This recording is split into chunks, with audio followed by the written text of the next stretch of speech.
count 1 and count 5 are more important than the others, but neither in count 1 nor in count 5 is Mr. Adani or his nephew charged. This is like a charge sheet. Then there are 2 or 3 other counts relating to securities and bonds. In those 3 counts, the Adanis and others are named. This charge sheet is completely silent. So I have gone through this indictment by the US court, running into some 54 pages. My assessment is, and it is clear, that there are 5 charges or 5 counts. It is very important to note that count 1 and count 5 are more important than the others, but neither in count 1 nor in count 5 is Mr. Adani or his nephew charged. This is like a charge sheet. It charges individuals for doing specific acts. It is like a charge sheet under the Indian penal laws, that you charge somebody with a particular act, whether it is bribery, whether it is corruption, whether it is robbery, whether it is murder. So count number 1, contained in paras 124 onwards of the indictment, is against certain other persons minus the 2 Adanis. It includes some of their officers and 1 foreign person. That is the conspiracy to violate the Foreign Corrupt Practices Act. It is called FCPA. It is somewhat similar to the Prevention of Corruption Act in India. So the first allegation is that there is a conspiracy to violate the Foreign Corrupt Practices Act framed by the US Parliament. In that, the Adanis are not named, their officers may be named. That's 1.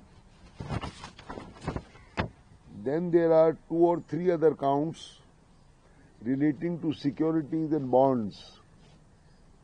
In those 3 counts, the Adanis and others are named. In the last count, which is a very important count, is a count relating to obstruction of justice. In that count, namely count number 5, the Adanis are not named, but their officers are named. So it is, maybe I made a mistake in count number 5.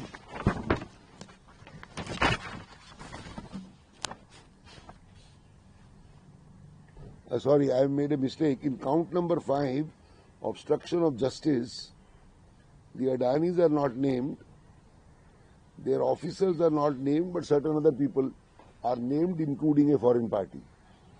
But be that as it may, the Adanis and others will respond to this charge sheet in the manner that they desire. I have not seen their responses. They will also respond to the stock exchanges in the manner that they desire. I have not seen or vetted any of these exchanges. These are my personal views which I have mentioned after having a look at this charge sheet. In the end, I would like to say something which has been troubling me, that when you look at a charge sheet, you have to be specific to say that so-and-so has done such and such act, so-and-so has bribed certain individuals, because this is a charge sheet alleging that these people, including Adanis, have bribed Indian officials in Indian entities relating to supply and purchase of power. But I do not find a single name or a single detail in the charge sheet as to who has been bribed, in what manner has he been bribed, and the official belongs to such and such department. This charge sheet is completely silent. I don't know how one can respond to these kind of charge sheets, but I'm sure the Adanis will take legal opinion, including from American lawyers, etc. One more thing I may add, I think I made a mistake. It is correct that in count 1 and count 5, the Adanis are not named, but several other persons are named. Whether they are connected with Mr. Adani or not, they will respond, but I just wanted to clear the air that the Adanis are not named in count 1, violation of the Foreign Corrupt Practice Act, or count 5, relating to obstruction of justice.